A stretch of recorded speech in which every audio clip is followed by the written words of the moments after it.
नमस्कार दोस्तों, मैं नरेंद्र कुमार आपका कथाकार आपका स्वागत करता हूं फिर से अपने चैनल किस्से कहानियों में। दोस्तों, मैं आज आपके लिए एक बड़ी मज़ेदार कहानी लेकर आया हूं। कहानी क्या है? जीवन में एक सवाल है जो मेरा भी है, शायद आप में से कई लोगों का भी होगा। वो सवाल ये है कि जिंदगी में खुश रहने का मंत्र क्या है?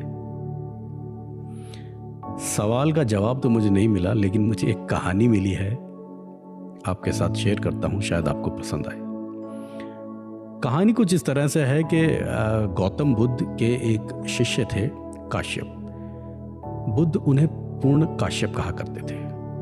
पूर्ण इसलिए कि अब उनकी दीक्षा वगैरह सब पूरी हो चुकी थी और अच्छा खासा उनको ज्ञान हो चुका था। तो एक बार बुद्ध ने कहा कि भाई पूर्ण, अब तुम सब चीजें सीख चुके हो, तो अब तुम जाओ, लोगों में जो तुम्हें ज्ञान पाया है, जो मिला है, वो लोगों के साथ जाके शेयर करो, उसमें अपने ज्ञान का प्रचार करो, प्रसार करो। तो काश्यप ने कहा, प्रभु जैसी आपकी आज्ञा, आप बताएं कि मैं कहाँ जाऊं और कहाँ से शुरुआत करूं इसकी। प्रभु बोले कि भाई अब तुम अपने आप में ही पूर्ण हो, तो ये बात का निर्णय आप स्वयं करो कि तुम्हें कहाँ जाना है और कहाँ पे जाके तुम्हें इसकी शुरुआत करनी है। पूर्ण बोले, प्रभु जैसी आपकी आज्ञा।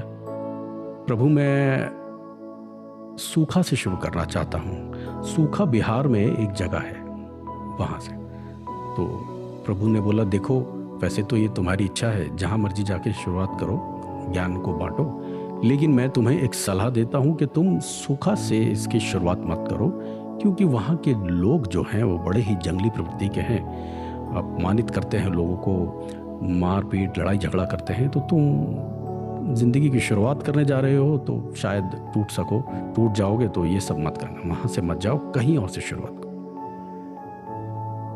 पूर्ण जो थे उन्होंने सर झुकाकर प्रभु को कहा कि प्रभु, आपको नहीं लगता कि उन्हीं लोगों को मेरी सबसे ज्यादा जरूरत है? मुझे लगता है वो जो अज्ञानी है, इन बातों को नहीं जानते, उन्हीं के साथ तो अपना ज्ञान बांटना ज्यादा जरूरी है। तो बुद्ध मुस्कुराकर बोले, ठीक है, जैसा तुम्हारा मन वैसा करो, लेकिन जाने से पहले मेरे 3 सवालों का जवाब देते जाना। काश्यप बोले, प्रभु पूछिए। गौतम बुद्ध ने कहा, तुम वहां जा तो रहे हो, वहां के लोग ठीक नहीं हैं, है ना? अगर उन लोगों ने तुम्हें गालियां दी, तुम्हारा अपमान किया, तो तुम क्या करोगे? काश्यप बोले, प्रभु मैं उनका दिल से धन्यवाद करूंगा।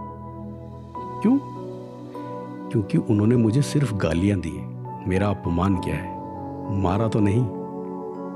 प्रभु बोले, अच्छा, और मान लो कि अगर उन्होंने तुम्हें मार दिया, मारपीट शुरू कर दी, तो क्या करोगे?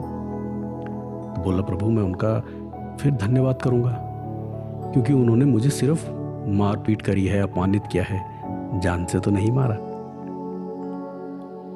प्रभु बोले, अच्छा फर्ज करो अगर उन्होंने तुम्हें मार दिया, तब क्या करोगे? तो पूर्ण बोले, प्रभु फिर तो मैं उनका तहे दिल से शुक्रिया करूंगा, धन्यवाद करूंगा कि अब के आगे की जिंदगी में जो मुझसे पाप होने वाले थे, मुझसे भूल चूक होने वाली थी, वो सब करने से उन्होंने मुझे बचा लिया और मुझे पहले ही मार दिया, मुझे इस जीवन से मुक्ति दे दी। प्रभु जोर से हंसे और बोले कि पूर्ण, तुम वाकई में ही पूर्ण हो चुके हो, जाओ और लोगों के साथ अपने ज्ञान को बांटो। तो दोस्तों, मुझे नहीं पता कि आपको इस कहानी से क्या शिक्षा मिली है। जो भी हो आपको लगे तो आप नीचे कमेंट करके मेरे साथ अपने विचारों को साझा करना। लेकिन मुझे लगता है कि खुश रहने का मंत्र शायद यही है कि हम अंधेरों में उजालों को ढूंढें। और ये जो आपदा है, ये जो अभी पेंडेमिक चल रहा है, ये जो आपदा आई है हम सब पे, इसने बहुत से लोगों को कहीं ना कहीं तोड़ा है, बहुत सा नुकसान किया है लोगों का। तो ऐसे में मेरी उन लोगों से विनती है कि टूटना नहीं है, निराश नहीं होना है। इस अंधकार में एक छोटे से दीपक की लौ को ढूंढना है। कोशिश करेंगे तो कामयाबी मिलेगी। तो ऐसे लोगों से मेरी विनती है कि हताश नहीं होना। बहुत से लोगों का मुझे मालूम है काम का, धंधे का, रोजगार का नुकसान हुआ है, मगर हम अगर हिम्मत से रास्ता ढूंढेंगे तो हमें रास्ता ज़रूर मिलेगा। शायद यही पूर्ण रूप से प्रसन्न रहने का मंत्र भी है कि हमें किसी भी परिस्थिति में निराशा का साथ नहीं देना है, खुश रहना है और आगे बढ़ जाना है।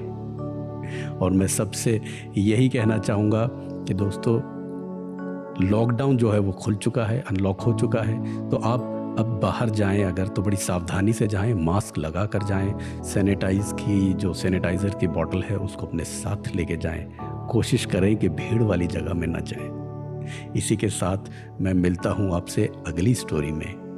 तब तक के लिए धन्यवाद, शुक्रिया, शब बखैर।